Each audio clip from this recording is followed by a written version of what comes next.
Hello po mga kababayan, si Dante Maravillas. O nagkabangayan na naman po si Senator Marcolita at saka si Ping Lacson sa issue ni Martin.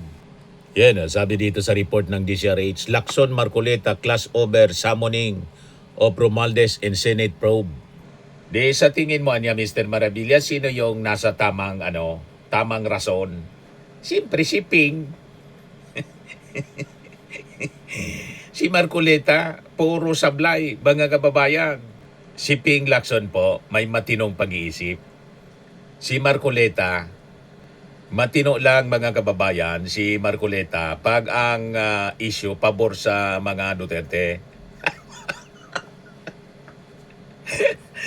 O, di ba? Pag hindi pabor, alams na. Si Ping Lacson po, objective siya. Kaya tama yung posisyon ni, consistent yung posisyon ni Ping Lacson sa isyong ito mga kababayan. Ibigay ko muna mga kababayan sa inyo yung kwento bago natin pag-usapan. Alin ba yung nasa tama? Sino ba yung nasa tamang landas? Di ba? So ito yung balita from DCRH.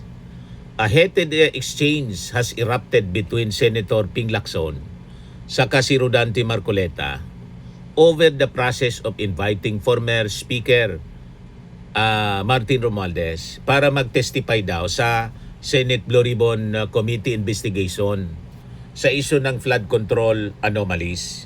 Sa isang radio interview, question ni Marcoleta si Ping Lacson kung bakit daw hindi kinokumpel si Martin Romualdez na mag-attend ng hearings. Argumento ni Marcoleta na si Romualdez sa video message nito nag-deny sa mga allegation of being the alleged mastermind behind the controversy.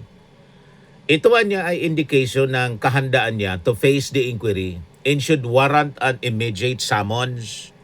Marcoleta also criticized what he described as numerous conditions set by Lacson before proceeding with the investigation.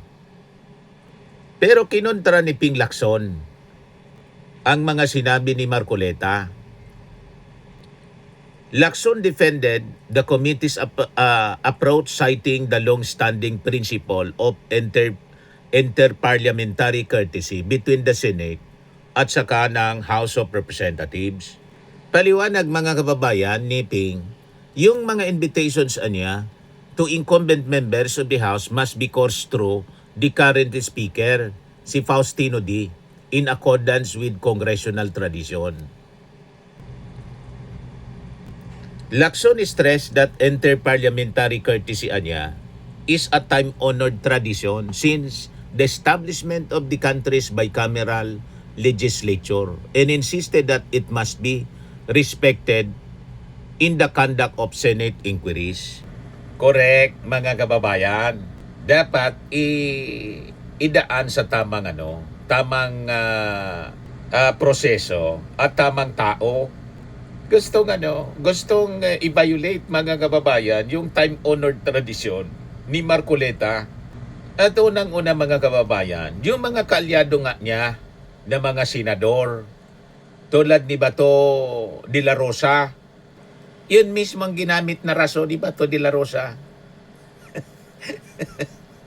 Di ba? Malinaw. Duterte Bato won't attend House Drug War Probe. Yan ang report June 27, 2024. Yan Sa issue naman po ito ng extrajudicial killings, mga kababayan, on war on drugs ni Digong. Sabi diyan, lawmakers are asking Duterte and De La Rosa, who was then the PNP chief, to answer issues involving extrajudicial killings. Ano sabi diyan? For his part, De La Rosa said he also would not attend the House probe upon the advice of Senate President Francis Escudero in order to observe interparliamentary courtesy. So sa kanila pwede i-observe ang interparliamentary courtesy. Pag pabor sa kanila, kasi kaalyado nila, pwede. Pag hindi kaalyado, kalaban sa politika, dapat wag nang i-observe ang inter-parliamentary courtesy. Kaya hindi uubra po itong mga argumento ni Marcoleta, kahit abogado, talo ni Ping Lacson. Kasi si Ping Lacson, mga kababayan, consistent siya sa kanyang paninindigan at sa pag-observe ng rules ng Senado. Si Marcoleta, kakaiba? Si Bato, yun mismo ang ginawang rason, inter-parliamentary courtesy.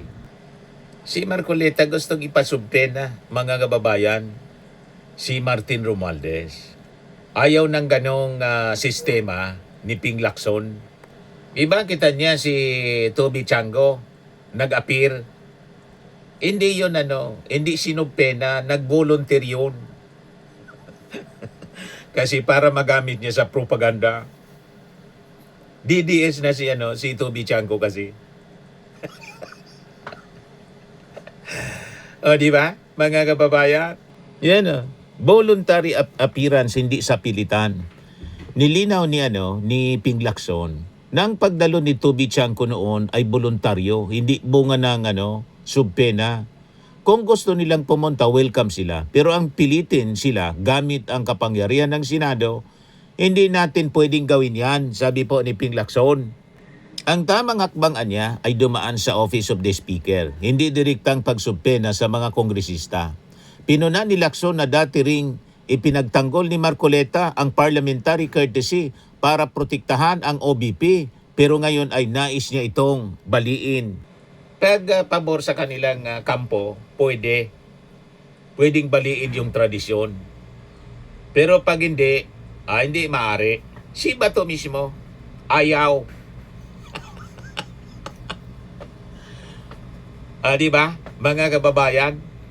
Double standard ang interpretation nila. Laging double standard. Dapat laging pabor sa kanila. Hindi maaari ang ganon. Dapat pari-parehas ang application ng batas at saka ng rules ng Senado. Pati ng Kongreso. Kaya itong si Marcoleta, laging sablay po yung mga argumento. Abogado siya pero talo sa paninindigan at strict observance ng rules at ng batas ni Ping Lacson. Si Ping Lacson po mahigpit. Kasi po, pag ginawa ng Senado, pinayagan ng Senado ang ganon, na basta na lang po magsubpena ng mga miyembro ng Kamara, mawawala po yung independence ng bawat kapulungan, nasisira po yung checks and balances, magiging president siya, mga kababayan, sa future abuse. Ganon. So ano po itong time-honored inter-parliamentary courtesy na sinasabi nila? Isa po siyang unwritten rule sa parliamentary system, sa bicameral system, kung saan nirerespeto ng Senado at Kamara ang bawat isa bilang kapantay na sangay. Madaling sabi, mutual respect. Hindi po pinipilit o pinapasubpena ang incumbent members ng kabilang kapulungan. Yan po ay time-honored tradition. Dapat voluntary appearance only.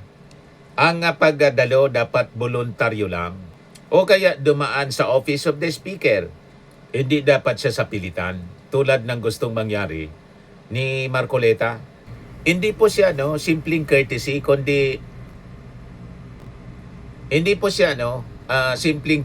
kundi institutional firewall po siya, mga kababayan. So ito yung pumipigil sa political harassment, power imbalance, saka yung tinatawag na institutional bullying. So kapag tinanggal mo ito, ang mas malakas na kapulungan ang magdidikta sa mahina. At doon, mga kababayan, nagsisimula yung constitutional breakdown. So bakit po karapat-dapat yung rebuttal ni Ping Lacson? Pagprotekta po ito sa institusyon. Ang pagpupumilit, mga kababayan, na ipasubpena si Martin Romualdez, paglabag siya po sa established legislative protocols. So dapat alam ito ni Marcoleta bilang dating kongresista. Si Ping Lacson may consistency sa kanyang paninindigan. Kaya salute to you, Ping. I mean consistency, mga kababayan, sa paninindigan. Si Marcoleta double standard. May courtesy kapag pabor. Pag hindi, walang oro interparliamentary courtesy. Di ba? Magsiset siya ng maling president, mga kababayan. Hindi po pwedeng selective dito sa prinsipyo. So mas malaga po ang proseso kaysa sa pasikat, grandstanding.